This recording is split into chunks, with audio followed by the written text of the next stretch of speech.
Good morning, listeners. Welcome to the Therapeutic Podcast, where mental health meets messy reality. Because mental health is messy, and so are we. I'm your co host, Meenal, a psychologist who professionally untangles minds but personally survives by binge watching the same three shows on repeat. And I'm your co host, Zainab, a psychologist who works with kids and a professional doom scroller. I spend my days helping little humans regulate their emotions, but in the nights, forgetting to regulate mine. Let's dive into the real. The raw and everything in between.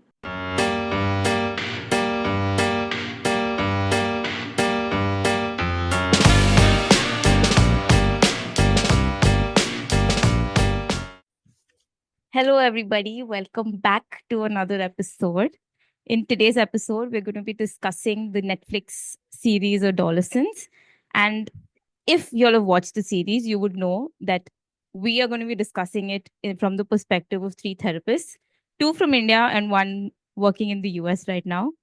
So, this is a great time for me to introduce our guest for today's episode, Miss Sushma, who is a therapist in the United States right now. She has worked with teens for 2 years and is currently working with adults. But we thought it would be perfect to have her so that she could give us her perspective on what it's like working with teens not in India. Well, Meenal and I can talk about India like we always do. So let's begin. And Meenal, over to you. Thank you, Zainab, and thank you, Sushma, so much for joining us. Let us hear your voice once. Yeah, of course. Thank you so much for having me. This is so exciting. Yeah. So I think I'm very excited to have these different perspectives on this movie because I know that it was shot in UK and we are from India and Sushma is going to speak from the US perspective. So there's going to be a lot of things, a lot of cultural difference that's going to come Mhm. alive today. So I was very excited for this particular series, and not just because we were going to review it, but ever since it got released, for me, it was very interesting and fascinating because for someone who's worked mostly with adults and then kids, but not really teenage, I've always found that particular age is a very scary age. And I know that it's like a controversial thing to say, but adolescence, I don't think I've had the resources to build that relationship with them. And I think that's what made me very glad that I'll be able to speak with both of you because I have a lot of questions because you guys work with them with that age group. And I feel personally that teenage has been the most misunderstood age over the years, like every time, even when back when we were hitting our puberties and in those teenage years, and now when we see kids, I know there's a lot of generation gap that has happened, but teenage still somehow remains to be the most misunderstood age. So, starting with that, I'd love to hear what were your first thoughts when you first started watching the series in the first episode. Let's just discuss the first episode right now. And when we know that Jamie was accused of the murder, and he was taken for processing and everything, I loved the way they beautifully showed the whole process of without skipping it. Like, it felt like it was at one go, and I think that was the theme of the movie, that it was shot at one go. So yeah, Sushma, why don't you start with what were your first thoughts when you started watching the I series? think when you were like asking that question, the first word that came to my head was like chaos. I think it was just very chaotic. Like it starts off with just so much, like, it's just messy. Like the cops are just like breaking in, there's just so much confusion. And I think that kind of captures the confusion of that age group because you're so confused. There's just so much going on. And you said it's the age group that's very misunderstood. I think it's also a lot of vulnerability and a lot of like, they just don't know what's going on. And because they don't know what's going on, the people around them don't know what's going on. But yeah, I think it was just like captured very, very well. Nicely you've compared the situation, right? Like how chaotic teenagers life can be and how chaotic the first scene in itself was chaotic, and the way they bombarded in the house and Yeah. everything was just confusion from that. Mhm. I even love the scene where they show the commute from Jamie's house to the police station finally. There was never a break. Like, they did not skip that journey. They showed exactly how he was feeling and what the environment was Yeah. inside the car.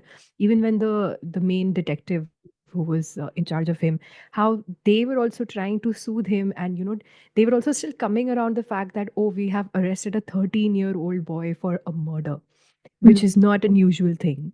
So they Yeah. were also trying to soothe him, and there was an adult present, and they were trying to explain him what is going to happen and everything. And that whole journey, it made, while watching it, it made me feel anxious. Why are they not skipping it? Why do we have to sit through this and Yeah. watch them go through that? They did a brilliant job in that, I think. It was a really well shot series. Yeah. Yeah, yeah. Zainab, what did you think? I think what Sushma said is so right. And also, I was discussing this with Sushma, in fact, before we started, that throughout the entire thing, I was getting overwhelmed. Like, why is there so much movement happening? There's Yeah. constantly movement happening. And also when I started watching it, I knew what was in store for me because I'd read so much of it on social media. But I was still very shocked to see that they went in with guns, like huge guns, just to arrest a 13-year-old. Because in my head, I was like, it's just a 13-year-old. Why are you Yeah. so prepared with such a big team? And then also, like you mentioned, the commute, right? Even when the detective is telling him his rights, that, oh, you're going to have an adult, you can do this, you can do that. There's this one point where you can see that Jamie's tuning out those voices, and it's just like this numb feeling that he has. We hear it, where you can see that the voices are going into his ear, but it's not registering in his brain, like he's just there. And Mm. also he's crying, but he's not crying, like he's just there, like, oh, why, yeah, he's just in, like, turned into a ball, where he's like, I don't want to face. And that, you see that even in the first two episodes, where he's literally like a ball. He's become gone into his cocoon like that. He's just sitting like, oh no, I've not done anything, I've not done anything, take me back, take me back, I want my dad, I want my dad. Which just shows what he actually felt like throughout when he was taken away. Yeah, I think it was really beautifully shown, and yeah, the kid has done really some really great acting in that way. Throughout the first episode, I felt anxious in every step that they were making him do, but I couldn't help but wonder, what if this had happened in India? Do you think we would have, so much respect they were showing, first of all, to him, that seeking his permission, seeking the adult's permission, telling him, keeping him informed about what is going to happen now. There was a nurse that came in, and she was also talking to him very nicely and very sweetly, not really treating him as the guilty person that he was, like not really proved guilty, but he was still accused of murder. Yeah, so it just, I couldn't stop but wonder, if this would have happened in India, how opposite the case might have been. But I while I was watching that, I had the same thought, and I kept thinking that, as far as I know, according to Indian law, if you're dealing with a minor, you're supposed to be in civil clothes and not in uniform. So for me, that was the scary part, that they've gone in not just in uniform but with guns to arrest a Mm. 13-year-old, and even throughout the entire thing. So this is again based on my knowledge. I'm not very sure if I'm 100% right, but I do know that if you're dealing with minors, the officers have to be in civil clothes, just Mm. to not, scare the child. So that was one difference for me, where I was like, oh no, you're in uniform. He's obviously going to be scared that I've done something wrong. Oh no, what are they going to do to me next? But then again, like you said, the respect that they show, especially in the nurse's room, where they all turn around and only the father is looking at him. At that point, I was like, oh, okay, maybe this might not happen. I mean, I don't know. But I think it really also depends on where in India. Like if there's more like exposure and if like people are more educated and yeah. they would treat the kid like a kid with respect. But I think if it's like in a different place where there's not a lot of exposure, not a lot of education, I think it might be different. Again, it's really hard to tell though, because yeah, very True. unpredictable. But that's a great question. I didn't even think of that. So yeah. For me, it also felt that the series was too short. I felt like there was supposed to be some background about what happened that night and what happened afterwards. Like during his trials, we did not get to see any of his trials that happened, and I think that could have been a more interesting, seeing a 13-year-old sitting in a court like that. That would have been a different kind of trauma that he would carry for all of his life. And I think in the four episodes, I could see that the first one was really about what happened, and it at the end we got to know that yes, he has done it. in the second episode also we get to unfold it and we get to understand more of the environment that he was in, that he was coming from, what was happening in the school, what were his friends like, and what the teachers were teaching, and the whole environment that the kids have been in. The third episode came about the interrogation with the I don't want to say interrogation, the discussion with the psychologist. And then in the fourth we got to see the family very closely. So I think in a way that they have covered, what all things or what are the environments that a teenage or any person that lives in. I think it would also be interesting for us to understand, since you both deal with teenagers so closely. Could you like point out what are the general things that teenagers usually come to you for?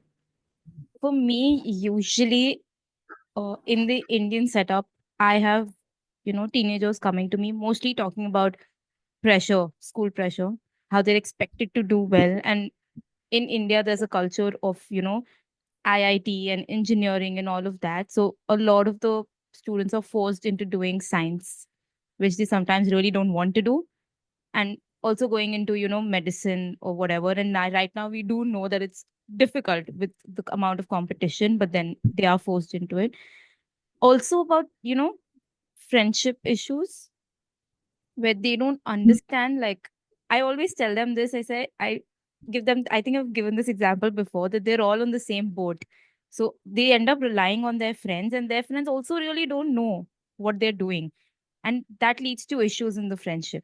Again, another thing that I've noticed is the way, at least very recently, is the way that they look at women, especially the boys. I've noticed that they have a very strong opinion on what a woman should be like, which I don't think was there when we were teenagers. Or I don't know. I mean, I've not had those kind of conversations with the boys in my life, but with the recent children, I've seen that, okay, that's there. So again, that can also be the influence of what they see at home or again on social media, all of that. But they do have this tendency of hating feminists. Where I've had students actually ask me, oh, like, oh, are you a feminist then? You're talking that way. And I have to sit back and think, I'm like, what do you mean by are you a feminist? Are you not? Like, I have to have that conversation with them. But these are the issues. Mm. Wow. This reminds me of the scene also in Adolescence in the second episode where one of the best friends of Katie hits Ryan. In the turn of events, one of the boys says that, "Oh, You you got hit got by a beaten girl. up by a girl." Yeah. I mean, I was quite surprised that in a country like UK, which we do consider as more open-minded and forward, right? And that is still something that a recent generation kids are also thinking that. Yeah. So I don't see much of a difference there. And it's yeah, when you say that it is happening here also with our Indian kids also, that's quite surprising. Yeah. To like add to whatever Zainab said, I think it's also like a lot of family stuff, like depending on which like what kind of families they come from, a lot of like family issues, a lot of like exposure, the pressure part, like academics as well as like friendships and like just home environments, a lot of trauma. um Here I see a lot of like drug use as well, like different kinds of substances are exposed to it a lot in very young ages. So There's also been this notion, right, that I know that us as psychologists and therapists, we would understand that problems do start from that age itself. But a lot of people assume that, they are teenagers, they're just 12 years and 13 years old. What problems do they have? And I think that's why it's very important for us to highlight that, yes, these are certain things. There are a lot of things that are happening in their lives. And uh, they have a lot of opinions and they have their own brains and they have eyes that they're noticing things from, and they get affected and influenced, especially in that age, by a lot of things.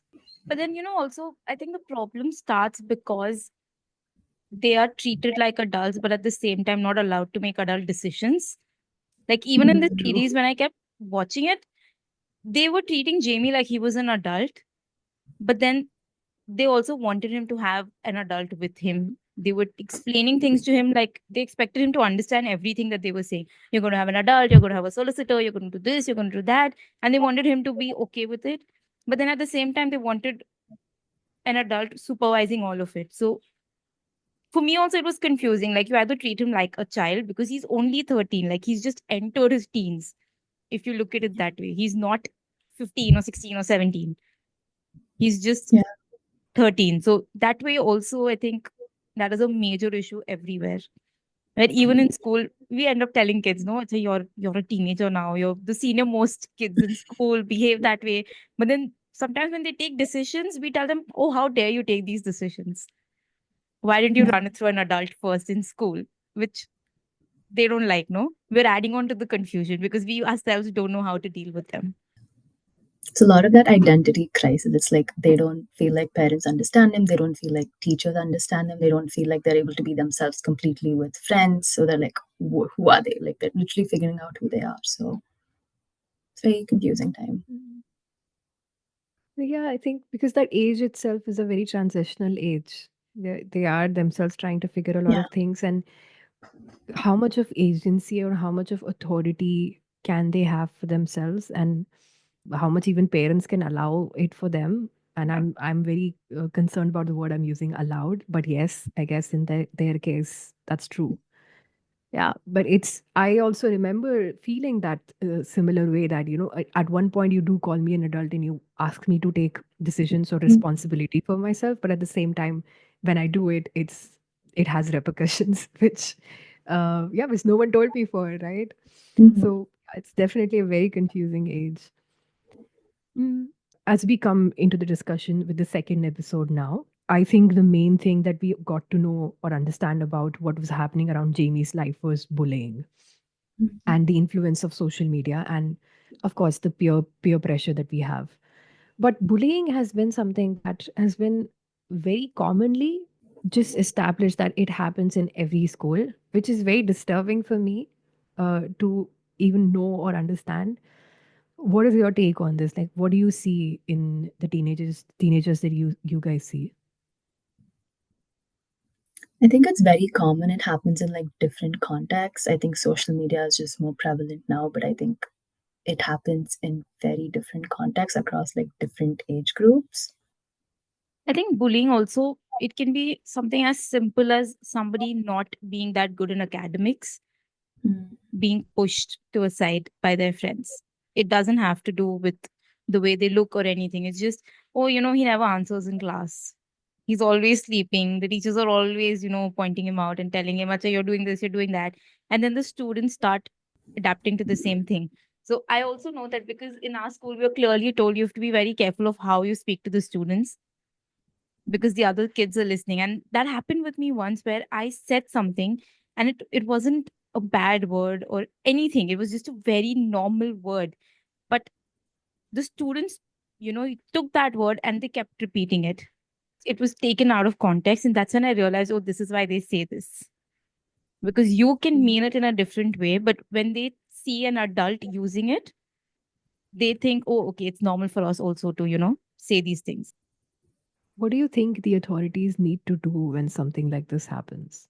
Given that you already work in school, and because I was also again, I'm speaking this in the perspective of the series because, when something happened that the senior detective, when they came to the school, he also had a kid of his own studying in the school, and he was also getting bullied for the same thing. And while he was in the class, the father was in the class, and the kid was still getting Yeah. made fun of in front of the parent and in front of the teacher.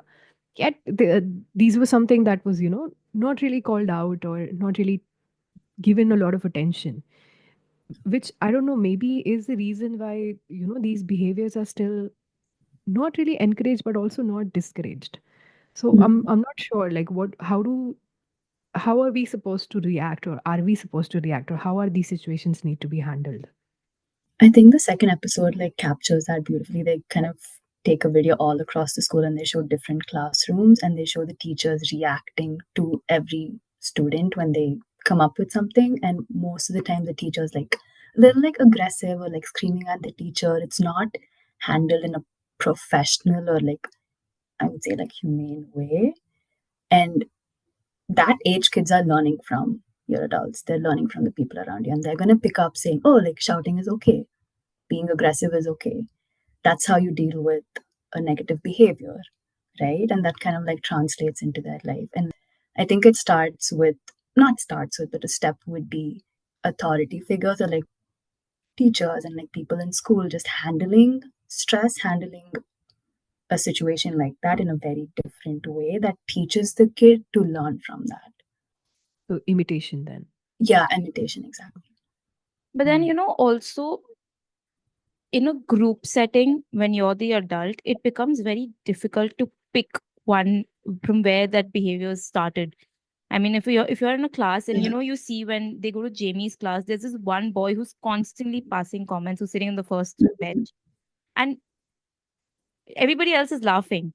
You can't scold the other kids for laughing, but then at the same Yeah. time, if you stop him, somebody else is going to start. So there's Mm. no starting point, right? You can address the entire class, and while you're addressing, I've realized that they come individually and they tell us, oh, this is troubling us. Even the troublemakers come and tell me, oh, I don't like when this happens. But then immediately the next minute, you see them doing the same thing that they don't like with other kids. So Yeah. it's so difficult to deal with them in a group setting. Individually, it's great. But then again, I think we've had this conversation that in therapy, we only deal with an individual. But when they go out in the group setting again, there is going to be a trigger, right? And there's only so much they're going to keep quiet, especially if they're a Yeah. teenager.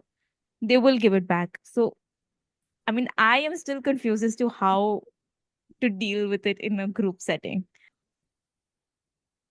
It makes me think of the parents of the kids, how they must be dealing with behaviors like this, because I'm sure a kid can bring a lot of surprises, right? Like I'm sure Jamie's parents never expected him to do something like this, and I think they were also very clueless up until the point of what was happening in his life. Yeah. We see that in the last episode also, them discussing it, that he was sitting in his room and he was safe. We thought that he was safe, but that's not really how it works. And Yeah. there was less of conversation. And is it true? I'm just thinking it out loud. You guys can correct me if I'm wrong. But is it true that a lot of teenagers do feel a lack of connection in a way? I mean, we know that they bring forth a lot of. They do put a lot of wall in front of them, if not inviting us into their life, obviously, but also in a way that parents need to do that effort of connecting with them in a way that makes them feel safe to come and talk to them in ways that would tell them that yes, I will have to suffer the consequences, but maybe not alone. I think teenagers do feel alone and lonely in that way a lot. Yeah. There's just like a different dynamic with family members, right? I think with parents, they, even though if the parent is kind of like very open and they want them to be like friends, I think it's hard for the child to connect because it is that different dynamic. And there's always that fear too, no matter like how good of a family they come from, saying like, if my parent knows I messed up, then there might be a consequence. Yeah. And I think that's also kind of shown in the series, where there's one very beautiful scene where the dad's like, I'm just gonna ask you this one time, but I want the truth. And he asks like, did you do it? And he says no. And he was like, promise? And he says, yeah, I didn't do it. The dad believes the child because the dad wants to believe the child, because I think there's also like a lot of blame that parents put on themselves, that if my child messes up, it's their fault, which is not the case. There's so much other influence, but I think it's very personalized. They take it as like a personal attack, which I think kids at that age can sense. Yeah. And there is probably a layer of like not wanting to hurt the family. Yeah, also I've noticed we do talk about teenagers being difficult, but like Sushma said, if you look at it from the parents' perspective, because I am an adult right now who deals with teenagers, right? So there is this constant fear of, oh, I don't want to say the wrong thing to them. So maybe the parents are also coming from that perspective of, oh, I don't want to mess up. Like you see in the episodes that their parents trust Jamie that, okay, he's awake till 1 in the night. It's okay. That's fine. I'm sure Mhm. he's safe on the internet. They, not being aware of the friends, leaving the kid to just do his own thing and trusting him enough. But then at the same time, like you said, it's a confusing time. The teenagers don't want to be bothered so much, but then at the same time, they also want somebody to tell them, this person is a bad influence. You might hate it at that point. All of us have had our, moms telling us, I don't like that girl very much. Stay away. At that point, we hated it, but then later we always end up saying, oh, you were right about it.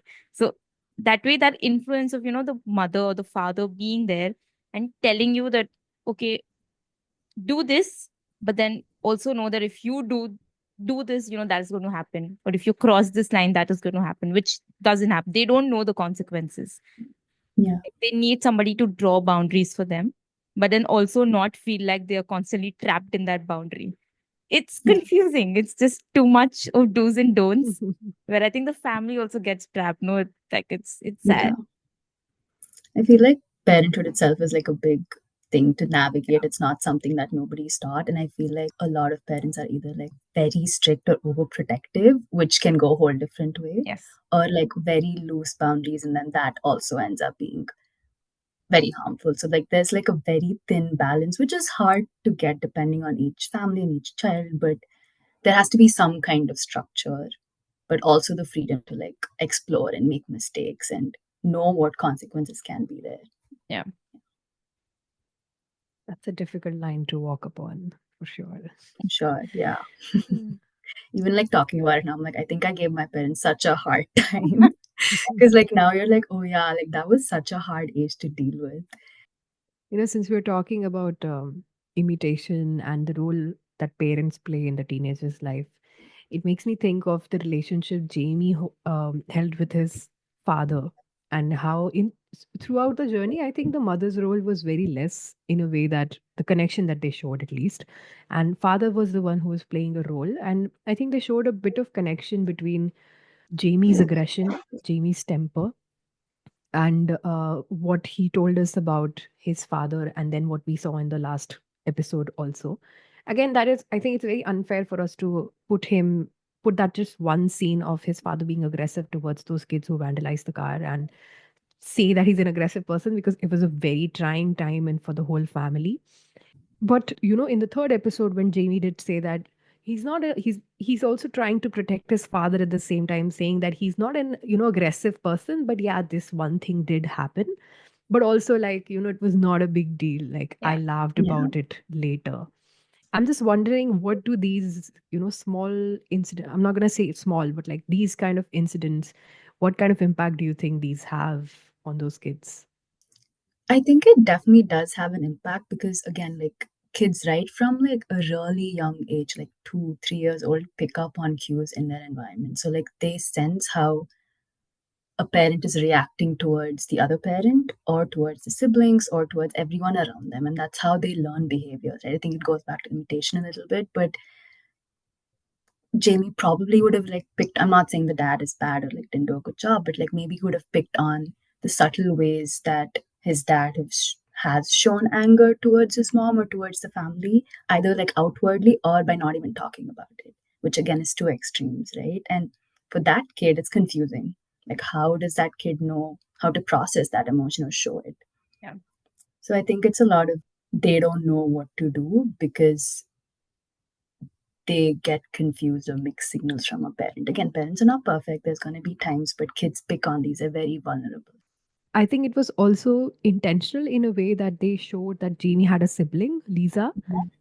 the elder sister. And I think it's very interesting for us to compare the outcomes of how both of them took.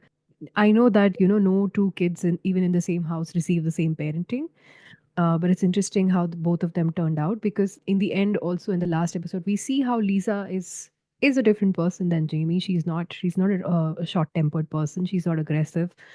She's caring even. And I'm not saying Jamie was not, but in the way their tempered could be compared. And even in the end, the father says that, how did we make her?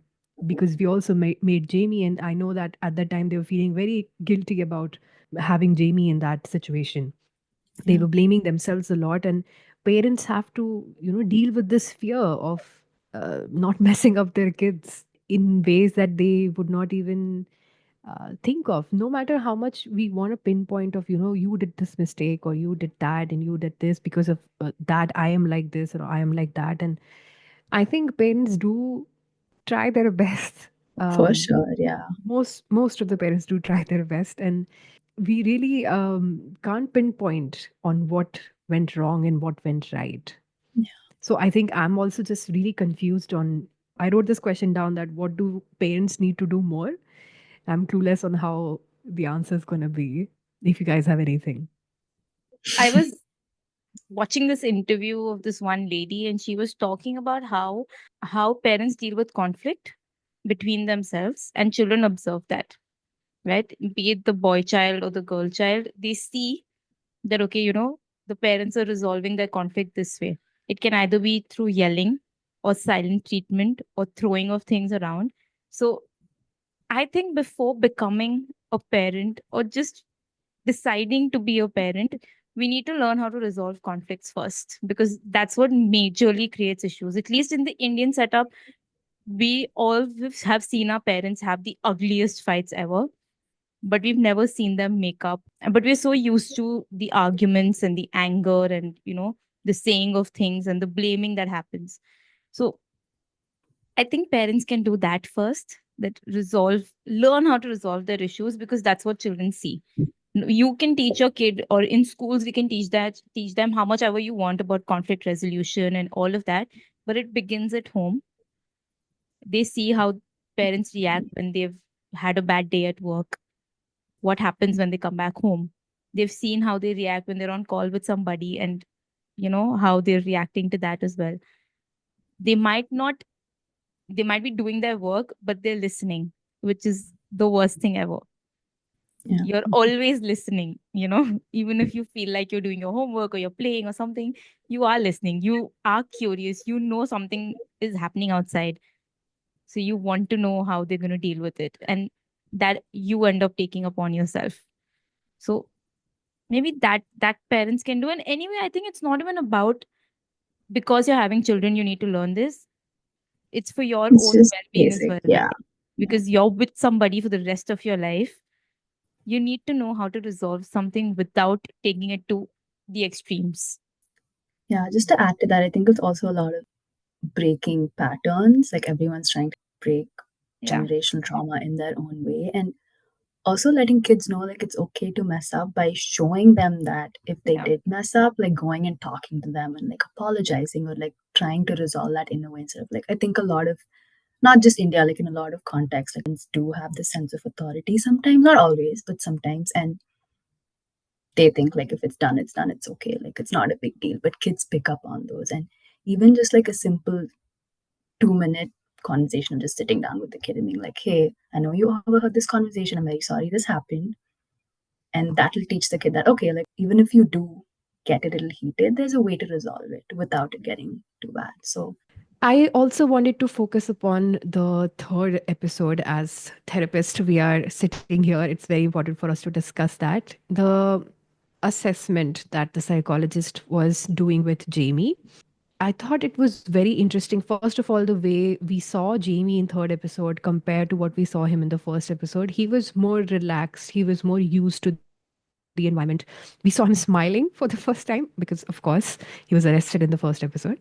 But then the way he was greeting the psychologist, the way he was, interacting with her in a way that, yeah, oh, you got me hot chocolate and where's my sandwich, and all of those things are very common and general things that we experience, that yes, he's had some time to adjust to the environment and he's figuring his way out, or he has figured his way out on how these things are happening.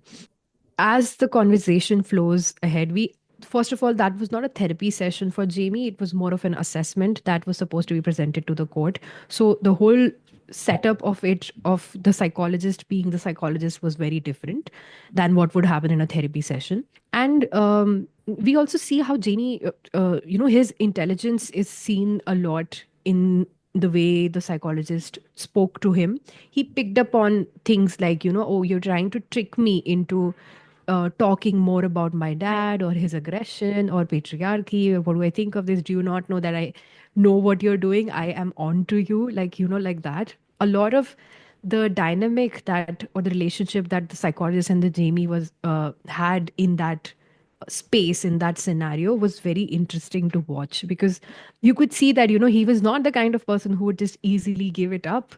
And at the same time, he was also seeking validation from her in a way that, I remember how it ended.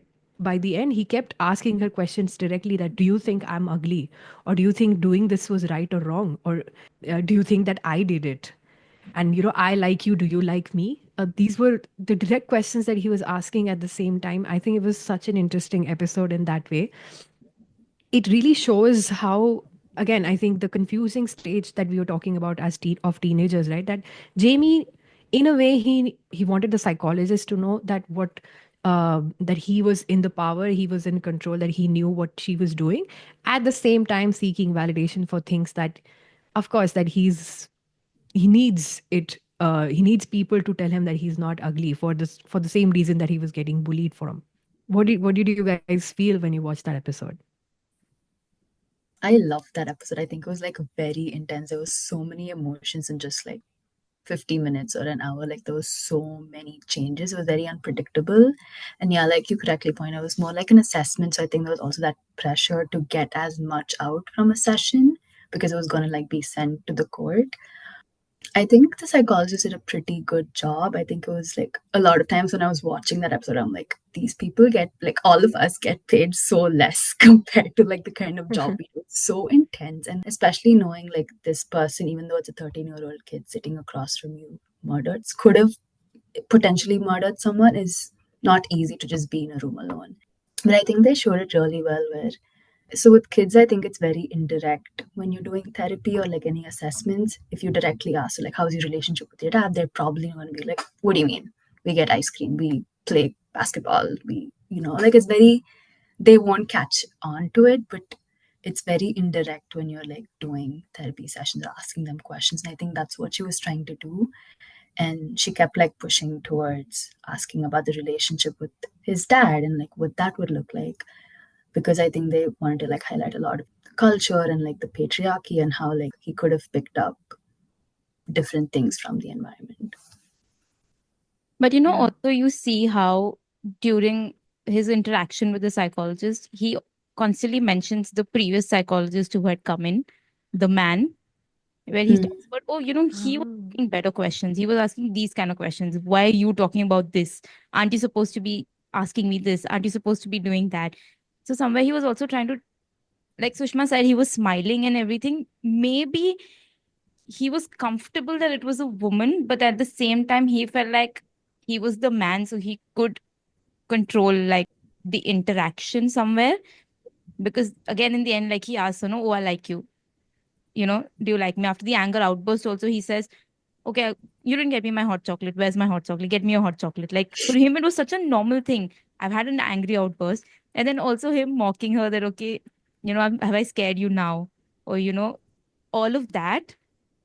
And I think the most relatable scene for me was when she storms, like not storms out, but walks out to take a break after his outburst, where she's so overwhelmed.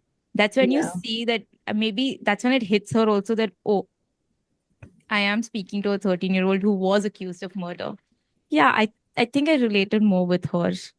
But I also, like, it was great to see Jamie from her perspective, but also great to see how Jamie was responding to her Mm. constantly, like Meenal said, questioning her. Do when he says, I'm not ugly, and then she questions him and he says, but aren't you supposed to say I'm not ugly? Like, aren't adults supposed to say things like that? So, again, it shows how he wanted the reassurance because he was bullied for those things, for not being sexually active later on in life as well because of the way that he looks. So, he felt like, okay, he needed that validation, but he didn't get it. So, that again upset him. So, yeah. And also, this might be a little like controversial, but I think kids that age can be very manipulative, but people don't want to acknowledge or want to accept it. Like, I think Jamie was very manipulative in that time to like even from the beginning, like he's very smart. He's a very smart kid, so he knows how to interact with Yeah. different people at different situations. And he knew that saying all the statements that you pointed out, Zena, would make her feel uncomfortable, which might alter like the assessment in the end. Right? Because in the end, he wants the assessment to be good so he can get out. As you said, as you both said, that he was very smart and he knew that he could, or he possibly thought that he could have a control over the whole situation or over the psychologist, because and I think his way of doing that was probably being aggressive and saying that, have I scared you now? Don't you think it's embarrassing that you got scared of a 13-year-old? Yeah. like that. And he could definitely see the fear in her face. And I think it's applaudable the way she handled it after, after the first aggressive scene that he created. And she went out, she saw, she calmed herself down, and then she came back, and then she was sitting there like, I'm going to sit and I'm going to calm myself down and I'm going to get this done. I think it was very brave. Yeah. But I actually have to ask you guys, what did you think after the first angry, the outburst? She goes into the room where there are cameras and she's observing him. I really want to know what y'all thought about her observing him after the outburst. Because I think in the end, it just shows that he's sitting with his hands on his head and then he's just relaxed. That's the only scene that they show us of what she's seeing on TV. But apart from that, it's just the constant chatter where she's really trying to focus and that guard won't stop talking to her. So Mm. it was important for her to, go and see what he's doing after the outburst. Yeah, I think she wanted to observe to see like how he is when he's alone and how he is when he's with her or like with other people. Yeah, I think it was like pure observation to see like to get like a whole assessment because in the end she was doing an assessment to like see how he acts around different people, different environments, and Yeah. when he's given something that he wants and when he's not given that. And also because he's just had an aggressive outburst, what is his reaction to what he just did? Probably when she's also out of the scene. And I think that's when they show us, him relaxing in the chair and just sitting like that. That was something that was telling her that okay, maybe this was either planned or he wanted to do it, or it has not affected him in a way because generally an aggressive outcome would come with guilt later, which I think they do show it in a way that when she enters back and sits beside him, and then they were having a conversation, and then she suddenly says, "Oh, I forgot your hot chocolate," and then she gets up to get it, and then he says, "You know what? No, that's okay. I did something bad. I don't need to Deserve get it. it. Yeah. Yeah, I don't deserve it."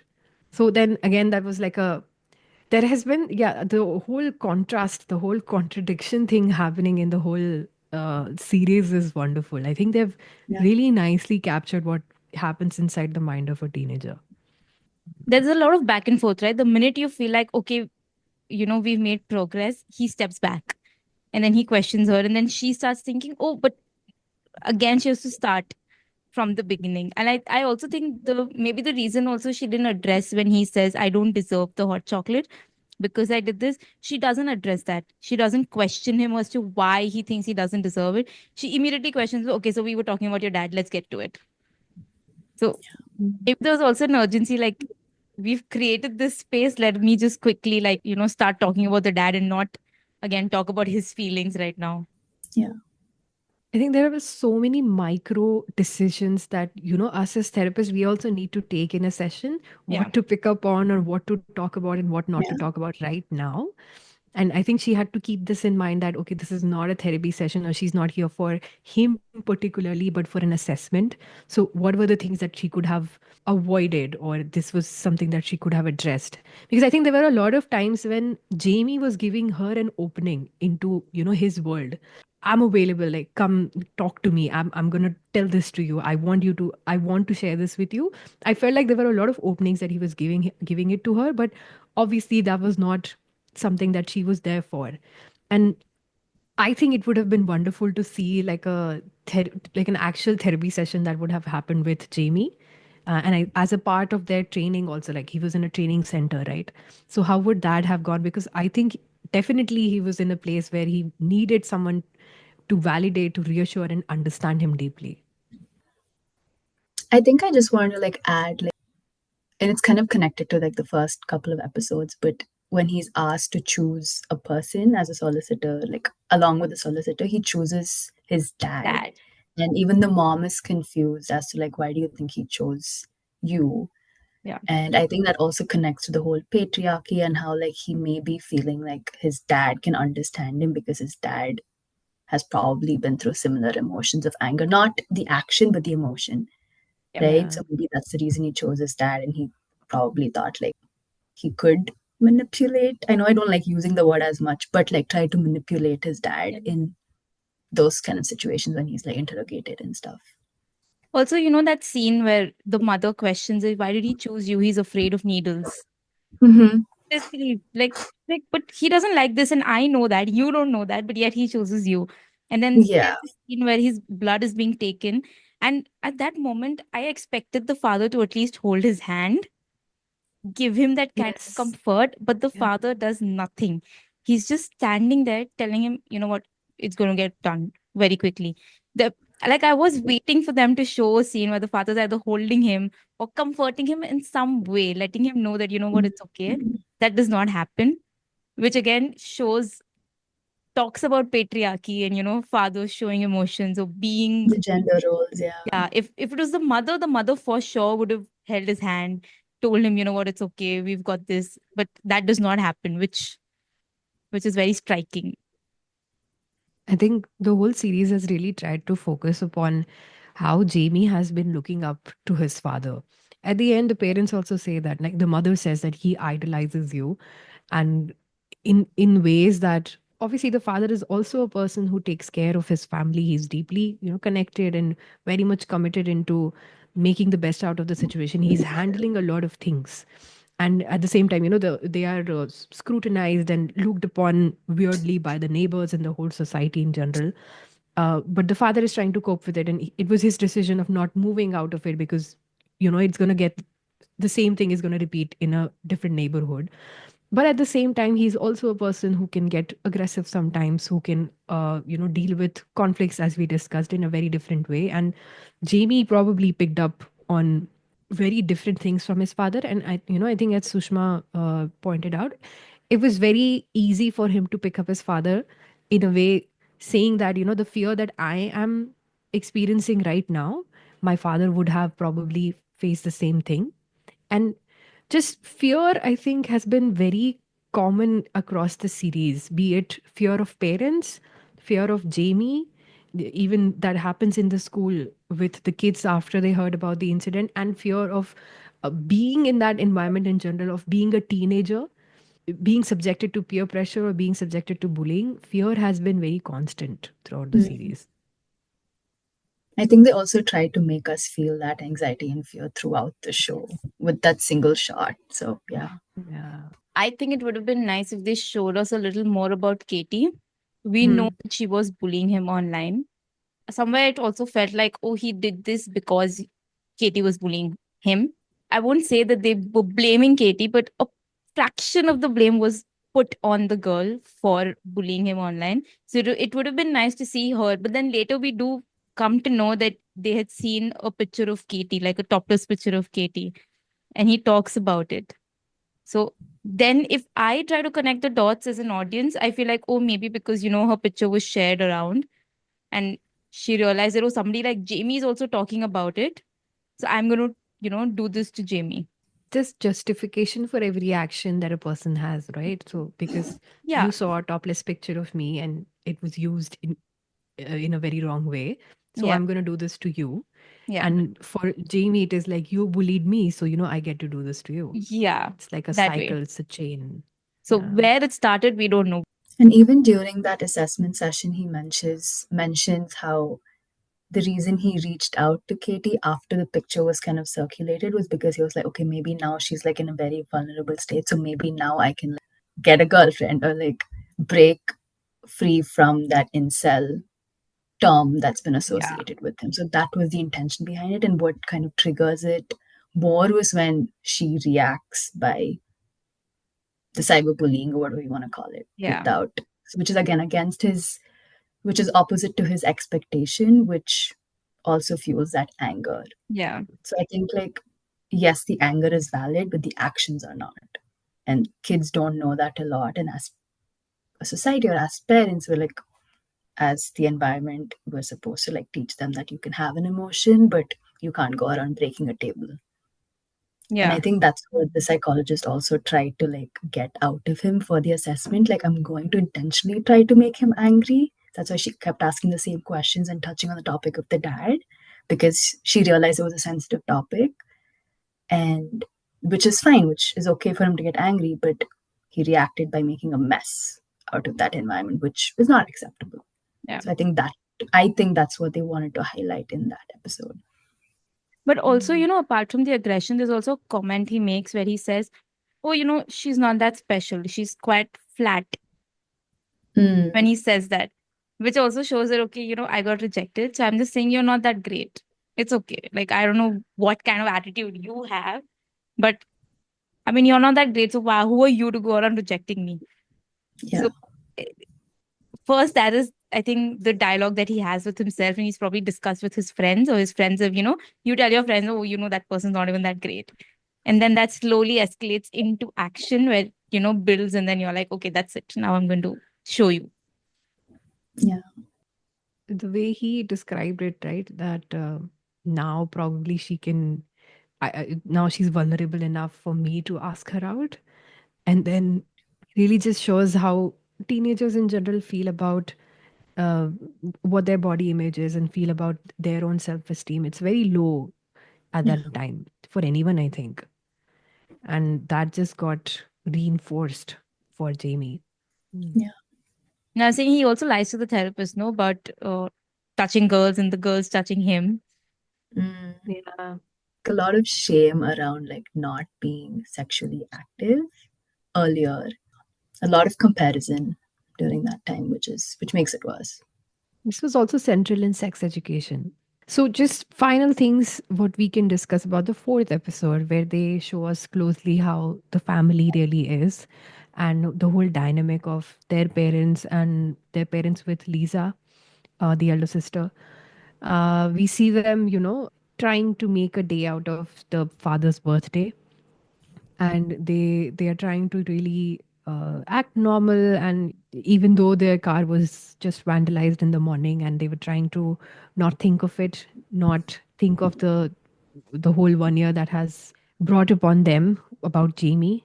Again, the way they showed it, the whole car ride, they were talking about their high school, or how the parents were, and their relationship, how it was, how loving they are with each other. And what do we think they were showing in the last episode? What did you think of the family and the whole dynamic and the relationship they showed with each other?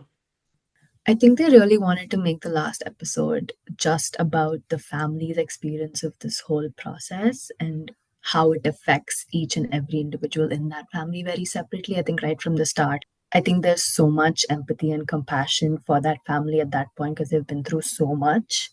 I like the last scene where they get the call from Jamie and he says he's going to say he's guilty because that's the only time where the parents have some kind of peace. I think, like, till now, there's so much confusion. They still don't know if they have to believe their child, if they have to believe, like, law enforcement. And, like, towards the end, when Jamie kind of actually confesses and says, I'm going to say I'm guilty, like, they actually start sobbing and they finally get some, like, inner peace. So I think that was just, like, very beautifully shown. But, like, to answer your question, I think it was, like, a lot of, like, what the family was going through emotionally, and it was all in one day. I really like the way the parents had the conversation after, they came back and Jamie said that he was going to plead guilty. They also finally they were battling with, ki, where did we go wrong, or did we go wrong? Should we take this blame or not? And I think the father was contemplating it. Did I do this to him? Like, I saw my father beating the shit out of me, and I promised that I will never do this to my kids. Yet somehow this happened. Am I to be blamed for it? And the mother was, in a very supportive and loving way. I think they finally agreed to it, that it's okay for us to accept that we may have screwed up somewhere. I think it was a very important revelation for themselves and for any parent, I think. Yeah. I noticed in this entire show, the 4 episodes, they actually talk about the 4 important systems in a child's life. Like, how we studied about the microsystems, right? Family, school, and friends, and all of that. And in the 4 episodes, they actually cover all these 4 things and how all these 4 things can and does influence a child. So Yeah. you can't always say it's the parents. You can't just say it's the school. Like, there's this blame game, no, where the parents say, but at home, the child doesn't do this. In school, only the child does this. At school, the teachers are like, does he behave this way in home? Because in school, what do you mean? There are so many kids. Why is it only your child who's doing this? Like, that happens, right? So I like how it's just like we keep discussing. I wish there were more episodes, but I think this is the 4 episodes. I don't know if they meant for it to be this way, but they've just shown the 4 important systems. Yeah, I think all in all, it was very interesting and something that triggered a lot of discussion around parenting, around just us maybe making more efforts to understand teenagers and what more can we do for as individuals and as their parents also. I think it has generally also piqued a lot of anxiety over parents who are kids of teenagers right now, and I think they are also having more of this conversation about social media in general and what more can be done and how we need to probably see the way we connect with our teenagers. I think we could probably pick out more scenes, and every scene they have shown is very important and interesting, and it contributes a lot to the series. Like I think the whole psychologist episode deserves another recording, I think. With the dynamic in itself was very interesting. Yeah. And yeah, as we kept saying that there could have been more episodes, I needed a backstory on what happened the night before with Jamie. Like I was also wondering what thoughts he would have come back with after he, after he killed Katie, and then he came back and he was sleeping in his bedroom, because we saw from the morning itself what would be running in his mind when he did that and he was coming back to his home and he just slept. And I think his family had no idea then Yeah. also, right? Like that something happened, like why do you look like that, or nothing like that. So I think that would have been interesting to see. And the fact that the show is like based on like true incidents that happened in the UK, and like I'm Oh, sure is it it? happens like all across the world as well. Yeah, like the show was put together based on a couple of like the whole incel culture and like how there've Ah, okay. actually been Mm. killings of teenagers by teenagers. That's the whole thing that kind of put the show together. And like it just happens everywhere. And I think the show was just like a nice way of saying or like showing that teenagers are crying for help in their own way, and that they are just like at a very vulnerable age and they just need to feel like they belong and they're Yeah. understood without being judged. Yeah, I think that's a sweet place for us to put an end to this episode. Thank you so much, Sushma, for joining us Of and for course, all yeah. the interesting anecdotes and insights you gave into this. It was a very interesting discussion. Thank you guys for having me. Appreciate it. Yeah. Yeah. Thank you guys for listening, and we'll see you again in the next episode. Bye. Bye bye.